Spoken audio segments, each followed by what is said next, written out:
Hello. Let us have a look at Romans today. Romans 4, 5, 6, 7, and 8. I have had some troubles with some of the things Paul says in that letter. Okay, I'll read it for you.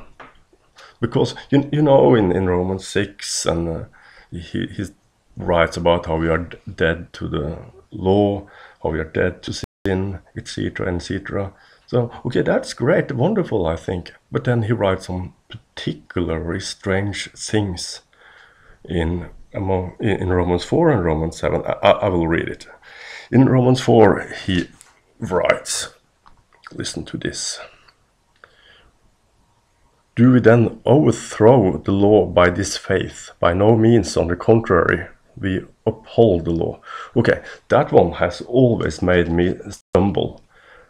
First I read, okay, I live by faith and I'm dead to the law. But what? We uphold the law? Why? And then in Romans 7, he says, so the law is holy and the commandment is holy and righteous and good. Yeah, right. I'm quite confident that you who are watching this video is far smarter and spiritual than me and has solved this riddle many years ago. I haven't. Until recently. So, what does this mean? First of all, the Spirit has stubbornly refused to reveal to me what those two verses mean in the greater context. Why? Because he has desired from me to make a faith decision. This Christian life isn't a life we live by sense knowledge. Most Christians do, unfortunately. They do. But we live by faith. And the Spirit puts us in tension fields, to put it like that, where we have to make a faith decision of some kind. And my faith decision had to be, I'm dead to the law. I'm dead to sin.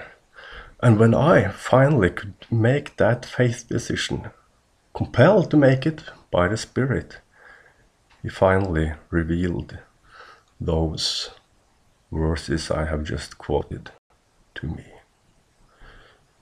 You see,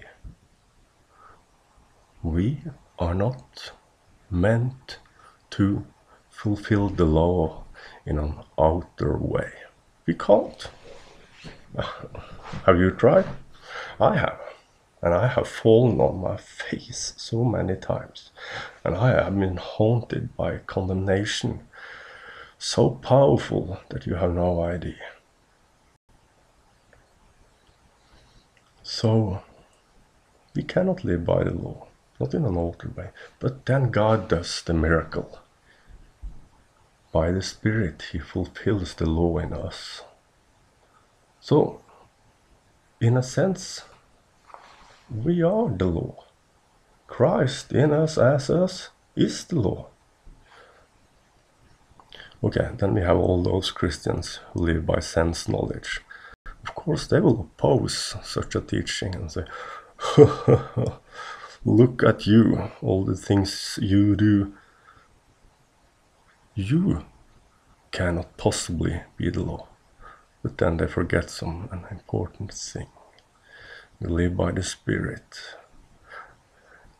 And human beliefs, human beliefs has made love into some human thing. We have colored love by our human conceptions about love. But it says God is love and God is spirit. So love is spirit too. We cannot understand love by what we do or think, Okay, to some extent we are to expect the fruits of the Spirit and all that, of course. But okay, we are going really deep now, where the Spirit lives as us, and we are the law. Do you believe that? I do. And that has really made an impact on me. Do you remember from the book of Revelation when Jesus shows up and when John sees him, he falls to the ground as dead, it says. What is that? You know, that's a symbol of how we can do nothing without him. We have to come to that place where we fall on our faces as dead, acknowledging that we cannot live this Christian life. But then something amazingly wonderful happens. You know, Christ says to John, stand up on your feet, meaning I will live this life as you. And then a new era begins. For John, for you, and for me.